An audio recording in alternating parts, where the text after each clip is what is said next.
주요 정치 이슈를 다루는 매일 챙겨봐야 할 뉴스를 시작하겠습니다. 미래통합당이 추미애 법무부 장관의 검찰 수사 개입에 제동을 걸고 나섰습니다. 추미애 장관이 한명숙 사건 관련 수사 담당 부서를 직접 지시한 것이 발단입니다. 통합당은 추미애 장관이 검찰 수사 독립성을 침해했다며 법무부 장관이 구체적 사건에 관여할 수 없다는 내용의 검찰청법 개정안을 발의했습니다. 일명 추미애 폭주저지법을 대표 발의한 조수진 의원은 개별 사건까지 검찰총장처럼 개입하는 장관이 어디 있나? 그건 월권이다. 정부, 여당의 위법 행위를 입법을 통해 막겠다고 목소리를 높였습니다. 진중권 전 교수는 22일 윤석열 검찰총장을 향한 여권의 공세가 심해지고 있는 상황을 두고 벌써 문재인의 레임덕이 시작된 것이라고 평가했습니다. 진중권 전 교수는 이날 자신의 페이스북에 김용민 더불어민주당 의원이 윤석열 총장을 향해 역사상 최악의 검찰총장이라 공격한 내용을 담은 관련 기사를 공유한 뒤 청문회에서 윤 총장을 옹호했던 너희 당이나 통렬히 꾸짖고 사상 최악의 검찰총장을 임명한 대통령에게 준엄하게 임명 책임을 추궁하라고 비꼬며 이같이 말했습니다. 진중권 전 교수는 친조국으로 불리는 김용민 의원을 향해 누가 조국 돌만이 아니랄까봐 사상 최악의 국회의원이다. 그래서 이 친구랑 김남국은 절대 국회에 들여놓으면 안 된다고 했던 것이라며 지금 상황이 무척 다급한가 보다. 아무래도 라임 사태가 심상치 않은 모양인데 연결고리가 체포되니 일제히 발악을 하듯이 과잉 반응이라고 지적했습니다. 이어 진중권 전 교수는 윤석열 총장이 사상 최악의 총장이라면 인사검증을 맡았던 조국이에게 엄중히 책임을 물으시라며 문재인은 김용민 의원이 사상 최악의 검찰총장을 임명한 데 대해 최악의 선택이라며 임명 책임을 지라는데 인사참사를 빚은 데 대해 대국민 사과를 하셔야겠다. 머리에 피도 안 마른 조선 의원이 감히 대통령의 인사를 정면으로 부정하고 나서다니 벌써 레임덕이 시작됐나 보다고 비꼬았습니다. 김태규 부산지법 부장판사가 탈북단체의 전단지 살포 행위는 표현의 자유에 해당하므로 법적으로 제한돼선 안 된다는 입장을 밝혔습니다. 김태규 부장판사는 22일 자신의 페이스북을 통해 통일부와 경찰 등의 최근 행보를 두고 이들 탈북단체의 행위를 형사법으로 처벌하고 그 단체의 해산을 검토한다는 것 등에 대해 심각한 우려를 하게 된다고 말했습니다. 지금 경찰은 대북전단을 살포한 단체들을 수사 중입니다. 이는 통일부가 지난 11일 서울지방경찰청에 탈북단체 자유북한운동연합과 큰샘 등 두 곳을 수사 의뢰한 데 따른 것입니다. 통일부는 이들 단체가 대북전단과 쌀이 든 페트병을 살포하는 과정에서 남북교류협력법과 항공안전법, 공유수면법 등을 위반한 것으로 의심된다고 주장하고 있습니다. 김태규 부장판사는 또 대북인권단체들이 행사하고 있는 표현의 자유를 제한할 법률적 근거가 실제 분명하지 않다며 남북교류협력에 관한 법률은 군사분계선 이남지역과 그 이북지역 간의 상호교류와 협력을 촉진하기 위해 필요한 사항을 규정하기 위해 규정된 법률이라고 말했습니다. 그러면서 표현의 자유가 현실적으로 제약을 받고 있는 지역 북한에 대하여 유일하게 사용 가능한 표현 수단인 전단지를 날려보내는 행위를 두고 남북한 사이의 경제적인 협력과 교류 등을 전제로 만들어진 법을 적용하는 것은 전혀 평면을 달리하는 엉뚱한 법의 적용이라고 덧붙였습니다. 한편 북한이 대남전단 1200만 장을 수도권에 살포하겠다고 엄포를 놓은 가운데 더불어민주당이 삐라 딜레마에 빠졌습니다. 북한이 당장 대남전단을 살포할 경우 탈북민 단체의 대북전단 살포를 제재할 명분이 사라진다는 것입니다. 민주당은 북한의 대북전단 문제를 해결하겠다며 북한의 자제를 촉구했습니다. 통합당은 민주당의 이 같은 태도가 구걸이라는 견해입니다. 통합당의 한 초선 의원은 대북전단 문제를 해결할 테니 대남전단을 날리지 말아달라는 것이 집권 여당이 할 소리인가라며 북한의 매사구걸하는 습관을 버리질 못하니 남북관계도 파탄나고 국제사회에서도 우리가 비판받게 되는 것이라고 지적했습니다. 요즘 존 볼튼이 회고록 판도라 상자가 열리면서 그동안 중재자를 자처하던 문재인 좌파 정권의 비핵화 외교가 완전 개망신을 당하고 있습니다. 그렇다면 존 볼튼 회고록에는 어떤 내용이 있는지 살펴볼까요? 싱가포르 1차 미북 정상회담 준비 과정에서 북한 비핵화와 함께 중요한 주제로 논의됐던 종전선언이 북한이 아닌 문재인의 아이디어였다고 존 볼턴 전 미국 백악관 국가안보보좌관이 회고록에서 주장했습니다.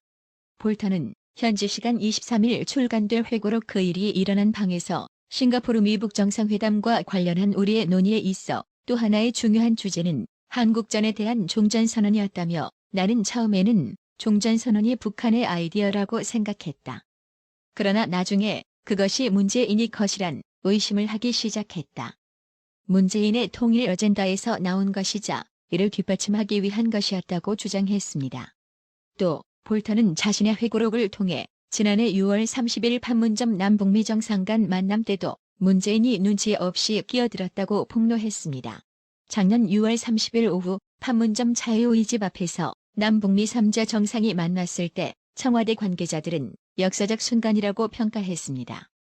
그런데 당시 트럼프 대통령과 김정은 모두 문재인의 참여를 원하지 않았다고 존 볼턴이 회고록에서 주장했습니다.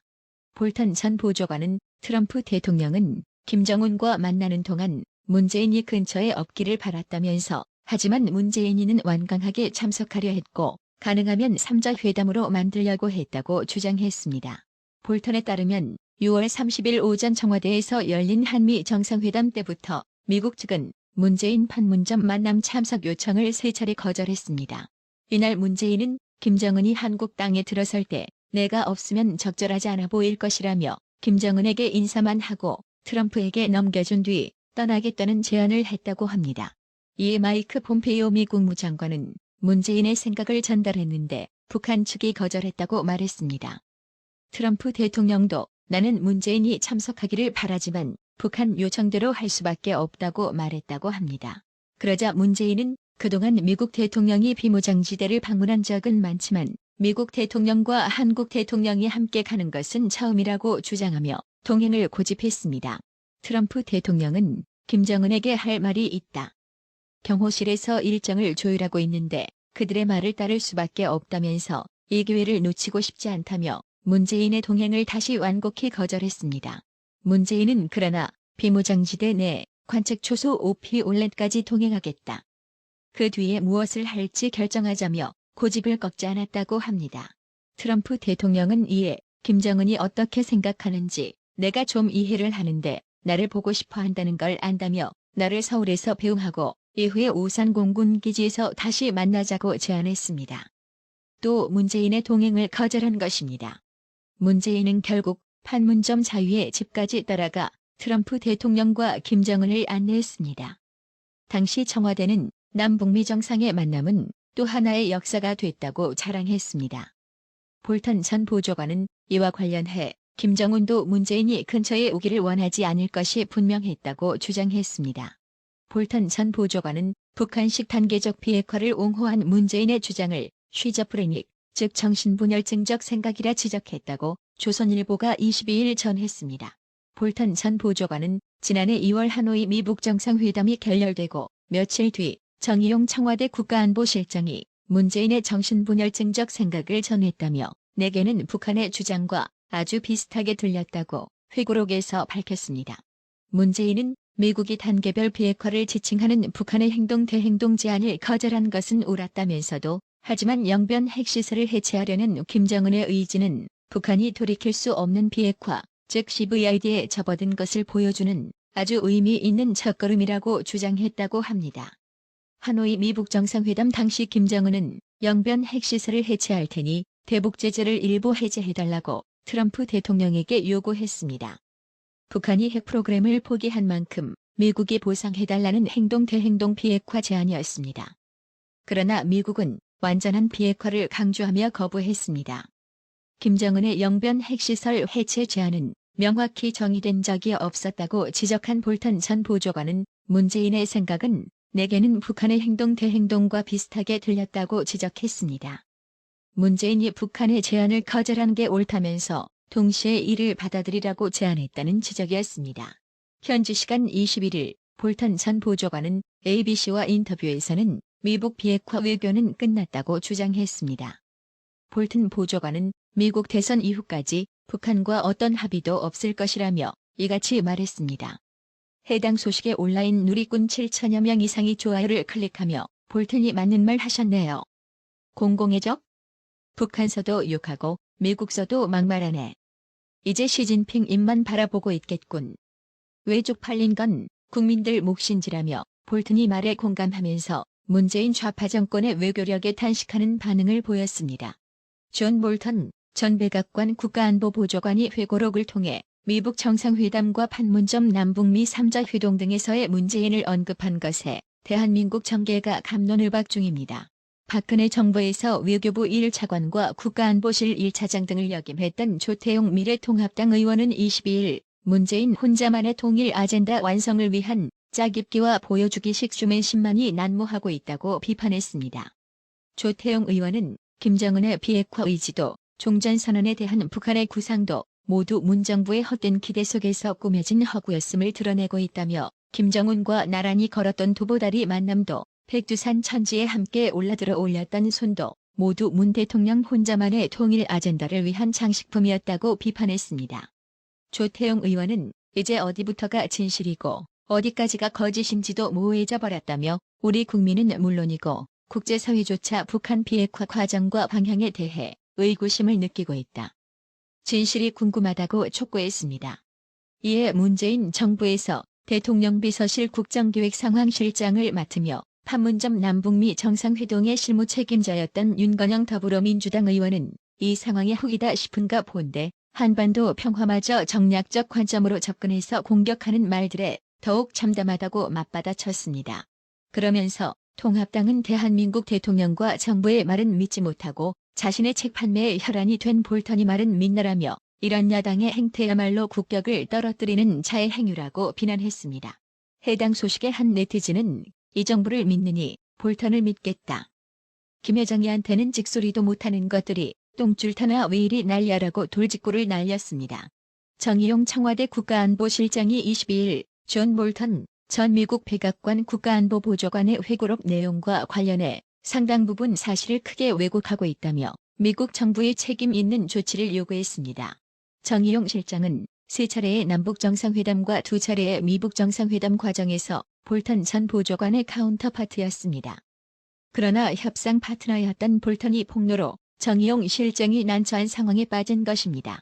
정의용 실장은 22일 윤도한 청와대 국민소통수석을 통해 볼턴 전 보좌관은 그의 회고록에서 한국과 미국 그리고 북한 정상들 간이 협의 내용과 관련한 상황을 자신의 관점에서 본 것을 밝힌 것이라며 정확한 사실을 반영하고 있지 않다고 반박했습니다. 그런데 정의용 실장의 반박이 좀 웃기는 게 무엇이 사실과 다른지를 조목조목 나열하고 나서 책임있는 조치를 요구해야 맞는 수순 아닌가요? 그냥 이것도 국내 면피용인지는 몰라도 대충 두리뭉실하게 반박할 뿐이네요. 항상 정기적으로 구독료 후원해주시는 임하사님, 그리고 어려운 나라의 TV를 위해 구독료 후원해주신 힘내세요님, 정말 감사합니다. 나라의 TV는 보다 더 양질의 컨텐츠를 생산하기 위해 자발적 구독료를 후원 형식으로 받고 있으니 많은 성원 부탁드립니다. 구독 그리고 알람 설정, 뉴스 영상 내용이 좋았다면 좋아요를 클릭해주세요.